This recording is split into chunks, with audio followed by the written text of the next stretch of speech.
12 বছরেই সে অ্যাডাল্ট হয়ে যায়। চাহিদা আমাদের সব পূরণ আছে, এটা অ্যাকচুয়ালি মুখেই বলা, আসলে কিন্তু কিছুই না। মেয়ে 12 বছরে একটা ভালো জায়গা থেকে বিয়ে হলো, বিয়ের প্রস্তাব আসলো, এই বিয়েটা কি হয়ে যায়, বানচাল হয়ে যায়। ওর বিয়ের প্রস্তাব আসছে, দেশের বাইরেই থাকে ছেলেটা। ওই মেয়েকে কেউ একজন পছন্দ করতো, সে ফোন করে দিছে পুলিশকে। বাবা তো গরিব, সে থাকে একটা 3000 টাকার রুমে। বিয়েটা তো করছে, বাবাকেও পুলিশ ধরে নিয়ে গেছে। তো আসলে এইগুলো তো একটা চাপ। তাহলে এই যে বাইন্ডনেস, এই যে 18 বছর 20 বছর 22 বছর 18 বছরে পরিপক্ক হবে, এটা আসলে কার সাজেশন? যে মেয়েটা পরিপূর্ণ বয়স হয়ে যাচ্ছে তাকে অবশ্যই ওই টাইমে বিয়ে দেওয়া যাবে। এই মুহূর্তে আপনি যেহেতু লয়ার স্টুডেন্ট, এখনো পড়ছেন তো? কোন ইয়ারে পড়ছেন? না, পড়ছি না, আমার গ্রাজুয়েশন কমপ্লিট হয়ে গেছে। গ্রাজুয়েশন কমপ্লিট হয়ে গেছে, খুবই ভালো। সো যদি আপনার এরকম একটা পাওয়ার থাকতো বা এরকম একটা ইচ্ছা থাকতো যে ইচ্ছা পূরণ করা হবে, যে আপনি কোন লটা চেঞ্জ করতে চান একদম ধারা সহ, এই ধারাটা আমি চেঞ্জ করতে চাই, তাহলে কোনটা?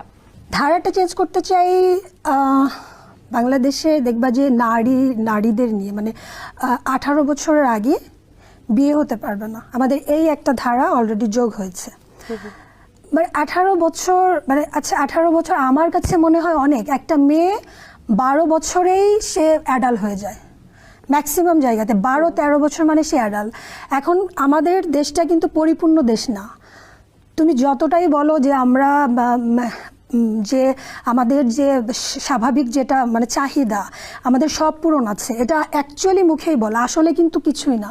এমন অনেক জায়গাতে গিয়ে দেখবে যে সেখানে এখনো টয়লেটও হয়নি। আমাদের বাংলাদেশে আছে এরকম অনেক জেলা।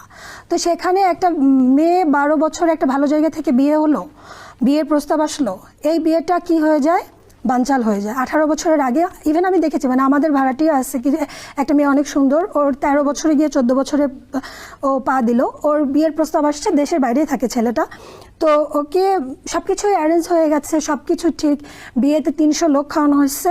এখন ওই মেয়েকে কেউ একজন পছন্দ করতো, সে ফোন করে দিছে পুলিশকে, পুলিশ দলবল নিয়ে এসে, বাবা তো গরিব, সে থাকে একটা 3000 টাকার রুমে। ওই মেয়েকে তো বিয়েটা তো করছে, বাবাকেও পুলিশ ধরে নিয়ে গেছে। তো আসলে এইগুলো তো একটা চাপ, একটা মানে একটা বাবা মায়ের পরে একটা চাপ, বিয়ে দিতে হবে মেয়েকে। আর যদি সে যেখানে যাচ্ছে সেই ফ্যামিলিটা যদি ভালো হয়, তাহলে এই যে বাইন্ডনেস, এই যে 18 বছর 20 বছর 22 বছর, একটা মানুষের ম্যাচুরিটি এমন আছে 80 বছরেও আসেনি।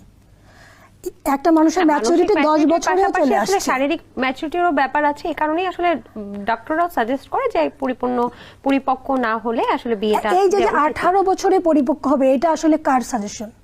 কার সাজেশন এটা? এটা কে দিল? এটা গভর্নমেন্ট থেকে। গভর্নমেন্ট এখন যে রুলসটা বানাইছে, গভর্নমেন্টে মনে করো 300 বা 350টা আসন আছে, বাংলাদেশের মানুষ 18 কোটি।